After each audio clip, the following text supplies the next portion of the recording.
നമ്മൾ ഇന്നത്തെ വീഡിയോ പരിശോധിക്കും നമ്മുടെ ഫോണിനകത്തേക്ക് വരുന്ന പരസ്യങ്ങൾ എങ്ങനെ സ്റ്റോപ്പ് ചെയ്യുന്നതിനെക്കുറിച്ച് നമ്മൾ ഒരുപാട് വീഡിയോ ചെയ്തിട്ടുണ്ട്.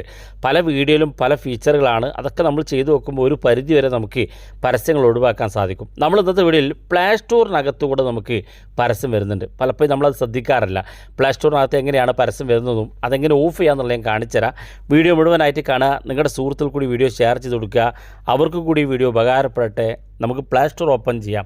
പ്ലേ സ്റ്റോർ ഓപ്പൺ ചെയ്ത് കഴിഞ്ഞാൽ പ്ലേ സ്റ്റോറിൽ നമുക്ക് ഗൂഗിളിലേക്ക് പരസ്യം വരാറുണ്ട്, നമ്മുടെ ജിമെയിലിലോട്ട് പരസ്യം വരാറുണ്ട്, അതുപോലെ തന്നെ പ്ലേ സ്റ്റോറിനകത്ത് നമുക്ക് പരസ്യം വരാറുണ്ട്. ഈ പ്ലേ സ്റ്റോറിനകത്തുള്ള പരസ്യം എങ്ങനെ നമുക്ക് ഓഫ് ചെയ്യാമെന്നുള്ളത് കാണിച്ചു തരാം. നമുക്ക് ഓരോ പ്ലാറ്റ്ഫോമിലും പരസ്യമുണ്ട്. ഇതെല്ലാം ഓഫ് ചെയ്യുമ്പോഴാണ് നമുക്കൊരു പരിധി വരെ ഈ പരസ്യത്തിൻ്റെ ശല്യം ഒഴിവാക്കാൻ സാധിക്കുക. പ്ലേ സ്റ്റോർ ഓപ്പൺ ചെയ്ത് ഏറ്റവും മുകളിൽ നമ്മുടെ വലതുഭാഗത്ത് പ്രൊഫൈൽ കാണും. ഈ പ്രൊഫൈലിലൊന്ന് ക്ലിക്ക് ചെയ്ത് കൊടുക്കാം. ക്ലിക്ക് ചെയ്തതിനു ശേഷം നിങ്ങൾ ഏത് ജിമെയിൽ അക്കൗണ്ടാണോ ഉപയോഗിക്കുന്നതെന്ന് കൺഫേം ചെയ്യുക. അതിനുശേഷം താഴെ ഭാഗത്തേക്ക് വരിക. ഇവിടെ സെറ്റിങ്സ് ഒരു ഓപ്ഷൻ കാണും പ്ലേ സ്റ്റോറിനകത്ത്. അത് ക്ലിക്ക് ചെയ്ത് കൊടുക്കുക.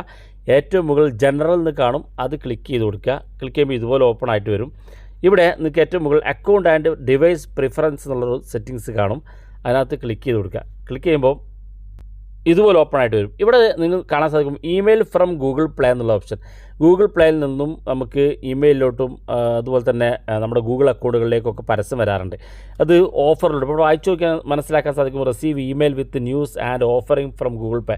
ഗൂഗിൾ പേയിൽ നിന്ന് വരുന്ന പരസ്യങ്ങൾ, ഓഫറുകൾ, കാര്യങ്ങളൊക്കെ നമ്മുടെ ജിമെയിലിലോട്ടും നമ്മുടെ ഗൂഗിൾ അക്കൗണ്ടിലേക്കൊക്കെ വരും. അതുകൊണ്ട് തന്നെ അത് ഇതിവിടെ ഓൺ ആക്കിയിരിക്കുന്നത് ഓഫ് ചെയ്ത് കൊടുക്കുക. ഇപ്പോൾ ഫോണിലേക്ക് വരുന്ന പരസ്യങ്ങൾ നിങ്ങൾക്ക് ഈ പ്ലേ സ്റ്റോറിൽ നിന്ന് വരുന്ന പരസ്യങ്ങൾ നിങ്ങൾക്ക് ഓഫ് ചെയ്യാൻ സാധിക്കും. താഴെ ഭാഗത്തേക്ക് വരിക. ഇതിനകത്ത് ഇവിടെ താഴെ ഹിസ്റ്ററി എന്നുള്ള ഓപ്ഷൻ ഉണ്ട്. അവിടെ ക്ലിയർ ഡിവൈസ് സെർച്ച് ഹിസ്റ്ററി എന്നുള്ള ഒരു ഓപ്ഷൻ. നമ്മൾ പ്ലേ സ്റ്റോറിൽ ഓരോ ആപ്പുകൾ വേണ്ടി സെർച്ച് ചെയ്യും. ഒരുപാട് കാര്യം, ഇപ്പോൾ ഗെയിമാണ്, ഗെയിം സെർച്ച് ചെയ്യും. മറ്റ് ആപ്പുകൾ വേണമെങ്കിൽ അത് സെർച്ച് ചെയ്യും. ഈ സെർച്ച് ചെയ്യുന്ന ഹിസ്റ്ററികളൊക്കെ നമ്മുടെ ഫോണിനകത്ത് സേവ്ഡ് ആണ് പ്ലേ സ്റ്റോറിനകത്ത്. അപ്പോൾ അത് വെച്ച് നമുക്ക് പരസ്യങ്ങൾ ഗൂഗിൾ തരും. അപ്പോൾ അത് നമുക്ക് ഈ ക്ലിയർ ഡിവൈസ് സെർച്ച് ഹിസ്റ്ററി എന്നുള്ള ഭാഗത്ത് ക്ലിക്ക് ചെയ്ത് നേരത്തെ സെർച്ച് ചെയ്തിരിക്കുന്ന ഡാറ്റകളൊക്കെ ക്ലിയർ ചെയ്ത് കളയാം. അത്രയും ചെയ്താൽ മതി. നിങ്ങളുടെ ഫോണിനകത്തേക്ക് വരുന്ന പരസ്യങ്ങൾ ഒരു പരിധി വരെ നിങ്ങൾക്ക് തടയാൻ സാധിക്കും. ഓരോ സെറ്റിങ്സിലെ ഫീച്ചറുകൾ നിങ്ങളൊന്ന് ചേഞ്ച് ചെയ്ത് വെച്ച് കഴിഞ്ഞാൽ ഒരു പരിധി വരെ നിങ്ങൾക്ക് പരസ്യത്തിൻ്റെ ശല്യം ഒഴിവാക്കാൻ സാധിക്കും. വീഡിയോ ഇഷ്ടപ്പെട്ടെങ്കിൽ നിങ്ങളുടെ സുഹൃത്തുക്കൾക്ക് മറക്കാതെ ഷെയർ ചെയ്ത് കൊടുക്കുക. ഇതുപോലുള്ള വ്യത്യസ്തമായ അറിവുകളുമായി നമുക്ക് അടുത്ത വീഡിയോയിൽ കാണാം.